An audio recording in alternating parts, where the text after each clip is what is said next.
고유의 산줄기인 백두대간을 따라 자생하는 다양한 꽃들과 300여 종의 다양한 희귀식물들이 자라고 백두산의 상징인 백두산 호랑이를 만날 수 있는 이곳은 국립백두대간 수목원입니다. 사진도 찍어주시고 꽃 뭐예요? 이렇게 물어봐 주시는 게 잘 공감이 안 되실 수도 있겠지만 의외로 귀여운 면이 되게 많아서 나로 인해서 이 식물들이 살아가고 있을 때 희귀식물과 멸종위기의 동물을 지키는 사람들, 그들의 일상을 들여다봅니다.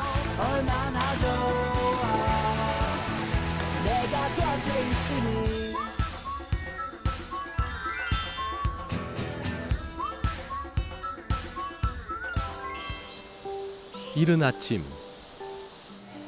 세계에서 두 번째로 큰 규모를 자랑하는 국립 백두대간 수목원의 하루가 시작됩니다. 수목원 내에 있는 백두산 호랑이 보전센터엔 6마리의 백두산 호랑이가 살고 있는데요. 호랑이들을 살피기 위해 김유림 사육사가 조심스럽게 움직입니다. 아직은 꿈나라를 여행 중인 호랑이도 보이고요. 여기는 이제 내실이라고 하는 공간인데요. 호랑이들이 사는 집이라고 보시면 될 것 같아요. 여기서 뭐 밥도 먹고 물도 먹고 잠도 자고 편하게 생활하는 곳이고요. 저희가 퇴근할 때까지는 계속 보지만 밤에는 이제 호랑이들한테 어떤 일이 있는지 모르잖아요. 그러니까 이제 아침에 출근하자마자 바로 이제 개체 확인부터 하는 것 같습니다. 밤 사이에 뭐 다른 문제는 있었는지 그게 저희의 일과의 제일 처음으로 시작하는 것 같습니다. 내실에 있는 호랑이들의 상태를 확인하며 하루를 시작한 사육사. 그에겐 쉴 틈 없이 바쁜 일정이 기다리는데요. 이번엔 순찰차를 타고 어디론가 이동을 합니다.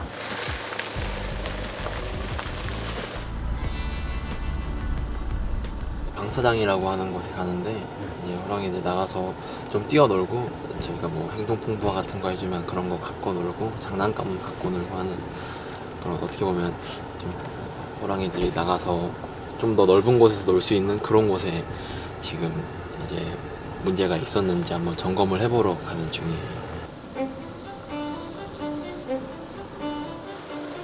호랑이들의 놀이터인 방사장. 밤새 이상이 없었는지 직접 둘러보면서 꼼꼼히 살피는데요. 호랑이들이 불편을 느끼지 않도록 방사전에 반드시 하는 일이랍니다. 사실 방사장은 호랑이들이 야생성을 잃지 않도록 돕는 장소이기도 한데요. 국립백두대간 수목원의 호랑이 숲은 축구장 크기의 6배 규모로 단일 동물을 위한 공간으론 우리나라에서 가장 큰 면적입니다. 지금 저희 규모는 3.8헥타르 정도 되는데 한 번에 다 쓸 수가 없어요. 왜냐면 또 동물원에 있다가 온 친구들이니까 좁은 곳에 있다가 갑자기 엄청 넓은 곳에 방사를 해버리면은 이것도 호랑이들 나름 스트레스이기도 하고 큰 곳에 한 번에 풀어버리게 되면은 저희 관리도 안 되니까 저희가 지금에서 점점 늘려가고 있는 식으로 저희가 이렇게 호랑이들 방사를 하고 있거든요. 호랑이 숲의 방사장은 대방사장, 소방사장, 그리고 간이방사장으로 나뉘는데요. 한, 도, 태범, 무궁, 우리, 한청 이렇게 6마리의 백두산 호랑이들이 여기서 생활을 하고 있습니다. 일명 한국 호랑이로 통하는 백두산 호랑이는 현재 멸종위기 1급으로 지정 보호 중인데요. 둥근 머리, 동그란 귀, 그리고 날씬한 몸과 긴 다리가 특징으로 과거 한반도 전역에 살았었다고 합니다. 하기 위해서 개체군을 이제 확보해서 나중에 생물 다양성이 회복되면 그때 산에 백두산 호랑이를 이제 방사시키는 것이 목적이고요. 백두대간 수목원을 방문하시는 관람객들에게 호랑이를 보여주면서 민족적인 그 기상을 함양시키고 또 일부는 또 야생동물에 대한 교육도 시키는 그런 부분이 있습니다. 두 가지 트랙으로 우리가 여기에서 사역을 하고 있습니다. 호랑이들이 나들이를 갈 시간. 준비되시면 무궁이 태범이 방사해주세요. 얘네는 조금 활발해서 이렇게 빨리 뛰어나가. 준비 좀 해야 될게요. 네, 무궁이 태범이 방사해 주세요. 매일 오전과 오후 각각 한 차례 2마리씩 호랑이를 대방사장에 방사하는데요. 호랑이는 독립적 개체이기 때문에 합사하기가 힘들다고 합니다. 그래서 지금은 남매 위주로 함께 방사하고 있습니다.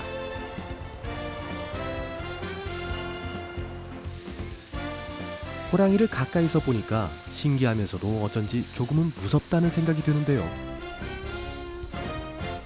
호랑이 많이 무섭죠. 처음에 보면 많이 무서운데 근데 뭐 이렇게 밖에 나가서 쉬고 안에서 쉬고 뭐 가끔 보면 좀 엉뚱한 행동을 할 때가 많거든요. 그럴 때 보면은 가끔 가다 보면 좀 귀엽기도 해요. 볼수록 매력적이라는 백두산 호랑이.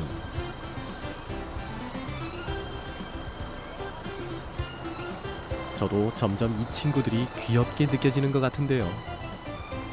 무궁이와 태범이도 아침 외출에 신났는지 이곳저곳 냄새를 맡으며 방사장을 누빕니다. 이런 모습을 놓치지 않고 주시하는 것도 사육사의 일이라네요. 저희가 호랑이들 방사를 하고 관람객분들이 좀 위험한 행동 하시면 좀 저지하거나 그런 것도 하는데 이제 호랑이들 행동을 저희가 이렇게 기록을 하는 거예요. 근데 이렇게 기록을 해서 제가 좀 데이터를 많이 쌓아 놓으면 뭐 나중에 좀 똑같은 환경이 얘네가 그 시간대에 다른 행동을 하면은 뭐 여기에 뭐가 바뀌었나 아니면은 호랑이 건강 상태가 뭐가 좀 바뀌었나라고 저희가 유추를 해볼 수가 있잖아요.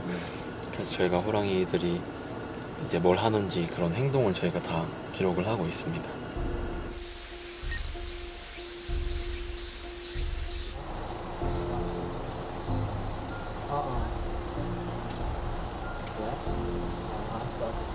그런데 풀 냄새를 맡던 무궁이와 태범이가 갑자기 웃는 듯한 표정을 보이는데요. 뭐가 이리 좋은 걸까요? 저게 플레멘이라고 하는 건데 호랑이가 보통 냄새를 이제 코로도 맡지만 입으로도 맡는다고 하거든요. 그래서 이제 핥으면서 여기 위에 있는 야콥셈 기관이라고 있는데 거기가 이렇게 자극이 되면은 이제 저런 웃는 것 같은 표정이 나오게 되는 겁니다. 올해로 6년 차인 국립백두대간 수목원에서 백두산 호랑이는 마스코트 역할을 톡톡히 하고 있는데요. 일부러 호랑이를 보러 오는 사람들이 있을 만큼 인기 만점이랍니다.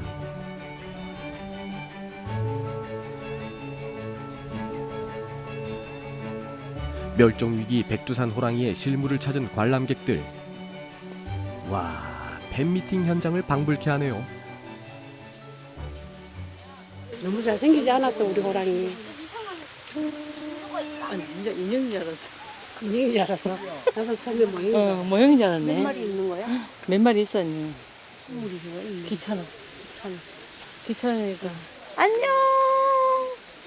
이리 와, 이리 와, 이리 와. 안녕.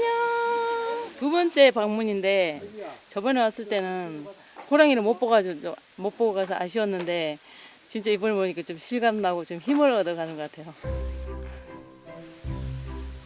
더운 날씨 탓에 호랑이들은 방사 시간 대부분 자거나 누워 있는데요. 그 모습마저도 사랑스러운지 지켜보는 사람들. 그런데 이분들은 옷부터 모자까지 범상치 않습니다. 귀여워. 저희는 안양 살아요. 안양까지 오신 거예요? 네, 많아요.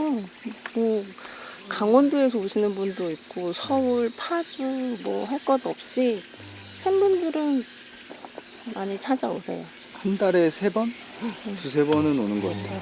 멀긴 하지만 그래도 애들이 이렇게 볼 수 있다는 게 너무 좋죠. 힘들어도 오면 공기도 좋고 또 얘네 남매들 지내는 모습 보면 좀 힐링된다 그래야 되나? 그 일하면서 좀 받았던 스트레스 같은 것도 없어지고 그 다음에 얘네들 지내는 모습 보면서 그래서 꾸준히 계속 오게 되는 것 같아요. 백두산 호랑이의 열성 팬을 자처한 이분은 올 때마다 호랑이들을 촬영해 개인 SNS에 올리고 있답니다. 호랑이들을 향한 애정이 듬뿍 느껴지네요. 관심으로 찾아주는 팬들이 있기에 백두산 호랑이들도 이곳 수목원에 적응해서 무럭무럭 잘 자라고 있는 거겠죠. 그 시각 수목원에서도 바쁜 일정이 펼쳐집니다. 위풍당당하게 등장한 이분은 전시원실의 이동호 주임. 도착한 곳은 야생화 언덕인데요. 이분들은 왜 모인 걸까요? 저희 여기는 봉자 페스티벌 축제지인 야생 언덕에서 이 잡초 뽑기를 좀 해볼까 해요. 잡초는 그냥 뭐 새콩이나 저기 망초 같은 걸 뽑으러 갈까 하는데 한번 같이 올라가시죠. 여기 보이는 망초하고 새콩 뽑도록 하겠습니다. 야생화들의 천국인 야생화 정원.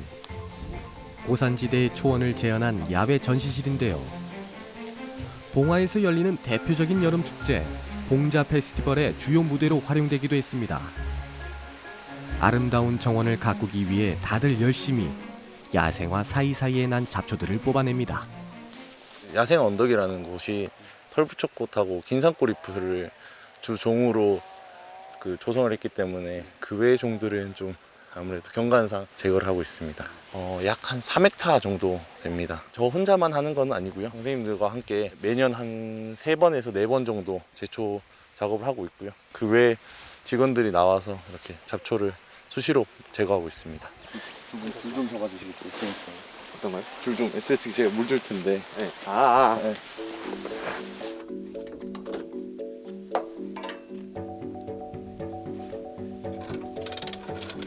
뜨거운 태양에 말라있을 꽃들에 물을 줄 시간.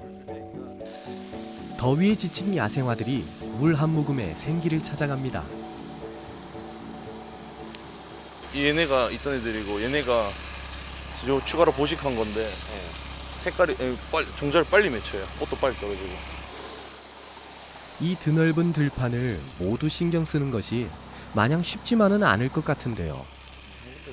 할 때는 힘들긴 하지만 뭔가 작업을 하고 나서 이제 멋진 정원을 보면은 또 보람이 있고, 그리고 그 관람객도 오셨을 때 멋있게 봐주시는 모습 보면은 그럴 때 좀 보람을 느끼는 것 같아요.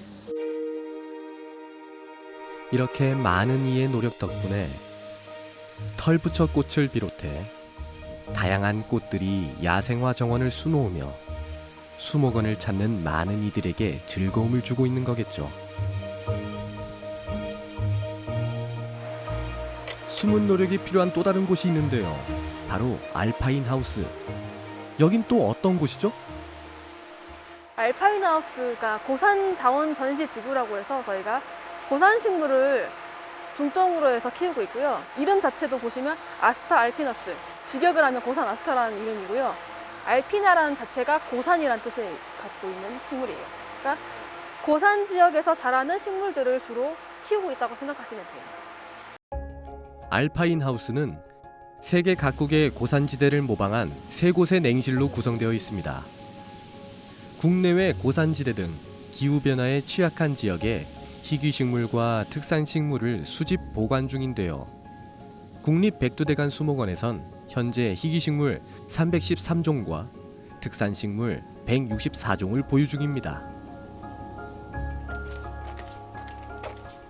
넓게 불포식하면 될 것 같아요. 많이 고사됐더라고요.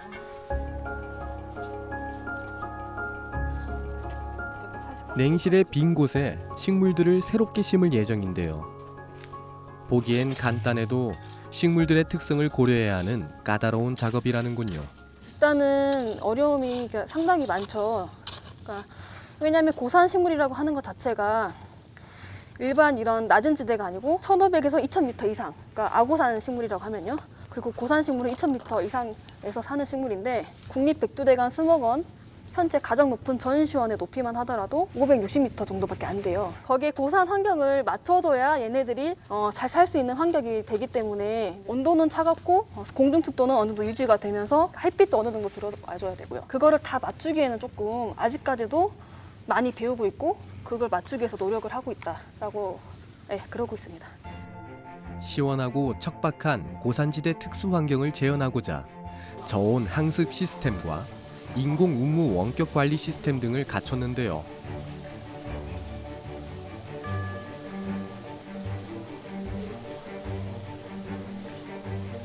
덕분에 높은 산에 오르지 않고는 볼 수 없는 시로미, 노랑 만병초 등을 여기서 볼 수 있게 된 거죠. 그 한국의 크리스마스 트리 한라산이라고 하는 구상나무 있잖아요. 그 나무가 이제 바로 이 나무거든요. 지금 한라산이라든지 뭐 지리산, 덕유산, 설악산 뭐 그런 높은 고도에 사는 고산 침엽소종인데 기후변화라고 하는 환경변화에 의해서 얘네들이 쇠퇴를 많이 하고 있어요. 그래서 얘네들을 보존하기 위한 뭐 여러 가지 노력들을 하고 있고 저희 같은 경우에도 이제 그 아이들을 여기다가 이제 심어가지고 보호하고 있는 상황입니다. 급격한 기후변화로 점차 사라지는 동식물들. 이에 유전 자원 보존을 위해 종자 보관소인 시드볼트가 만들어졌는데요. 세계에서 단 2곳.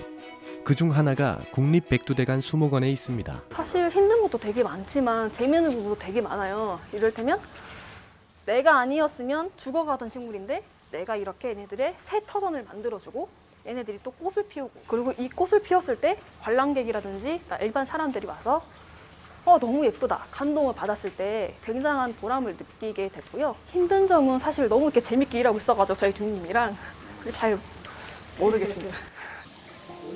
또 하나의 소중한 생명이 이들의 손에서 제자리를 찾아갑니다.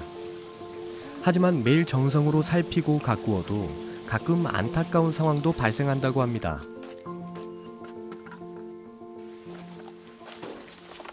죽었어요? 죽은 애들은 또 이렇게 하늘나라로 잘 보내줘야 된답니다.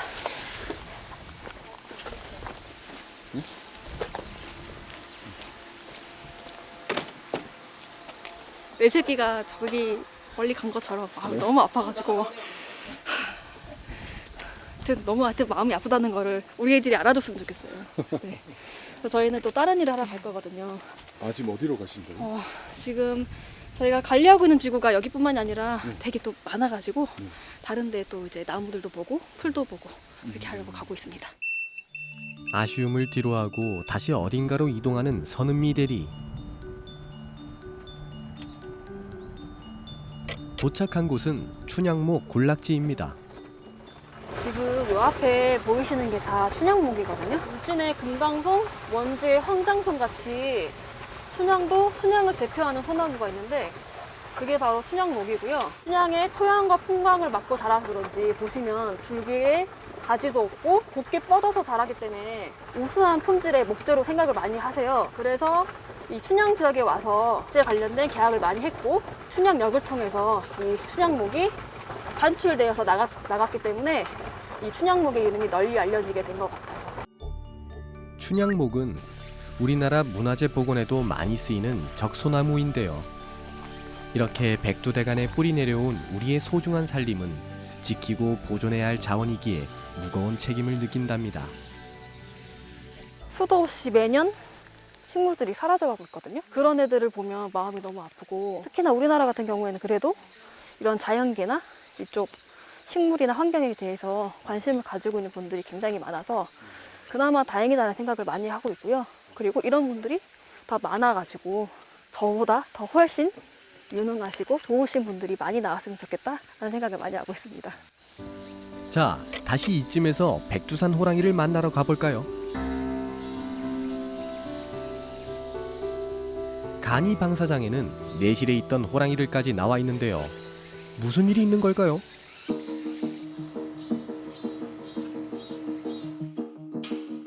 주인 없는 내실에선 뭔가 분주한 모습인데요. 호랑이들이 자리를 비웠을 때 서둘러 마쳐야 하는 일이 있답니다.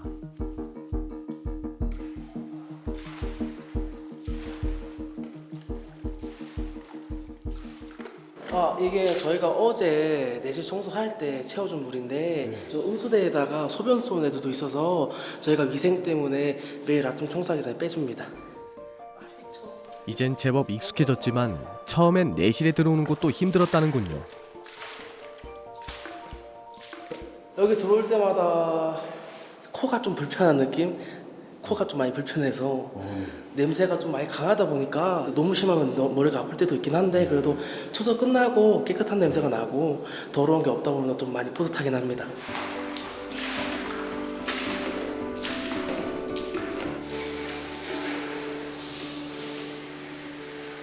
전해질이라고 하는 건데 이제 여름철에 날도 덥고 하니까 이제 저희 호랑이가 좀 탈수가 올 수가 있어가지고 그래서 이제 물에 타주는 거거든요.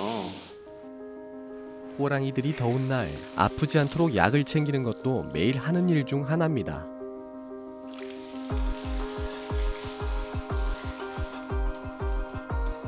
호랑이들의 건강과 안락한 보금자리를 위해 내실을 꼼꼼하게 청소하는데요.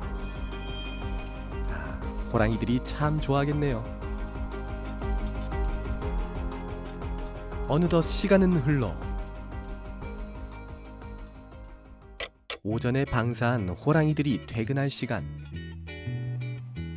호랑이의 퇴근은 곧 식사 시간이 다가옴을 의미합니다. 호랑이들의 급식을 준비하는데요. 매일 이들에게 줄 먹이양도 정해져 있습니다. 아까 보니까 아침은 안 먹는 것 같던데요? 먹이 자주 먹게 되면은 얘네가 먹이에 대해서 이제 반응이 없을 수도 있고 좀 먹이를 잘 안 먹을 수도 있어요. 그래서 저희가 하루에 한 끼 주고 있고요. 근데 일주일 다 주는 건 아니고 제가 월요일은 무급일로 지정을 해서 월요일은 또 저희가 사료를 안 주고 있어요. 그래서 월요일 빼고 이제 매일매일 주고 있습니다. 호랑이들이 야생성을 잃지 않게 하려고 까다롭게 관리 중인데요. 닭고기와 소고기가 주 메뉴랍니다. 닭은 20마리 정도 먹는 것 같고요. 많이 먹으면 소고기는 못해도 한 5kg 정도? 사람도 소고기 좋아하잖아요. 그래서 저희도 이제 호랑이도 소고기를 좀 닭보다는 좋아해서 저희가 소고기에다가 이제 영양제 같은 거 넣어서 같이 주거든요. 그래서 저희가 교체 관리하는데 좀 더 신경을 많이 쓰고 있습니다. 호랑이의 몸무게와 식사량에 맞춰 배식을 준비해야 한답니다.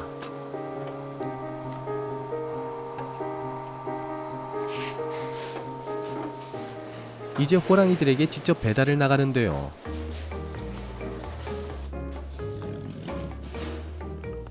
호랑이들도 배가 많이 고팠나 봅니다.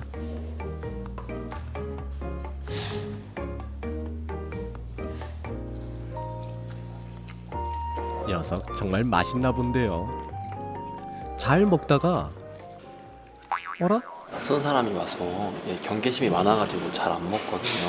소고기에 보통 약을 넣어요. 영양제 같은 걸 주는데 이제 영양제를 얘네가 뭐 발라서 먹는지 아니면 잘 먹었는지 그런 거 확인하려고 저희가 일부러 소고기는 손으로 주고 있습니다. 이게 다 먹을 때까지 지켜보시는 거예요? 네, 다 먹을 때까지 지켜보고 그리고 다 먹었으면은 얘가 배가 부르면 하는 행동이 있거든요. 뭐 먹이에 대해서 관심이 없는 게 보이면은 뭐 금일 사료 준 거에 잔량이 얼마나 남았다 그런 것도 다 저희가 기록을 하고 있어서 먹는 거는 될 수 있으면 처음부터 끝까지 다 지켜보고 있는 편인 것 같아요. 호랑이의 식사는 건강 상태를 알려주는 잣대이기에 가장 신경 쓰는 일이라는데요.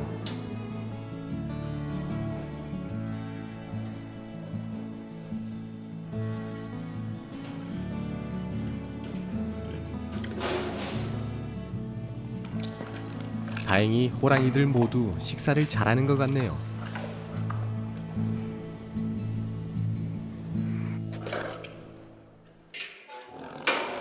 갑자기 소리를 내기 시작하는 호랑이.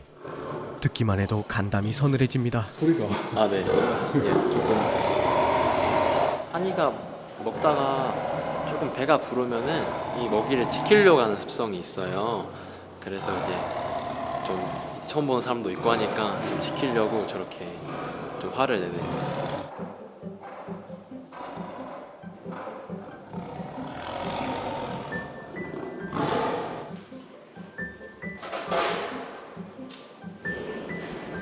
식사가 끝난 호랑이들이 여유롭게 휴식을 즐기는데요.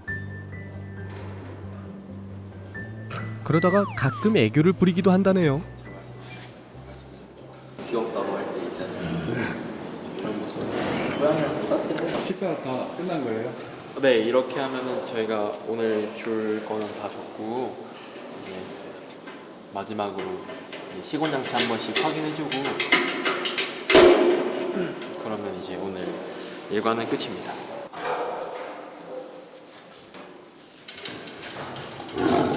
좀 더러운 일일 수도 있고 좀 위험한 일일 수도 있는데 저는 이제 얘네들이 멸종 위기종 동물이다 보니까 이렇게 사육을 하고 야생성을 보존하는 거에 있어서 저는 좀 보람을 많이 느끼는 편인 것 같아요. 뭐 그러다 보니까 이제 호랑이들 좀 더 많은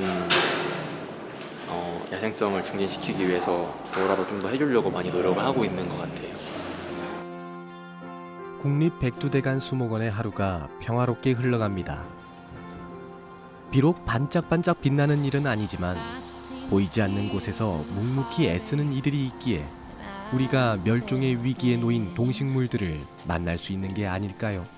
사람의 역할이 굉장히 중요하다고 생각을 해요. 그렇기 때문에 그런 일을 하시는 분들은 진짜 좋은 일 하시는 거고, 지구를 위해서도 사람을 위해서도 안 보이는 곳에서 엄청 좋은 일을 하고 계시는 것 같아요. 일반 시민들도 관심을 좀 많이 가지시고 해주시면 네, 뭐 관계부처들에서도 좀 더 신경을 써주시지 않을까.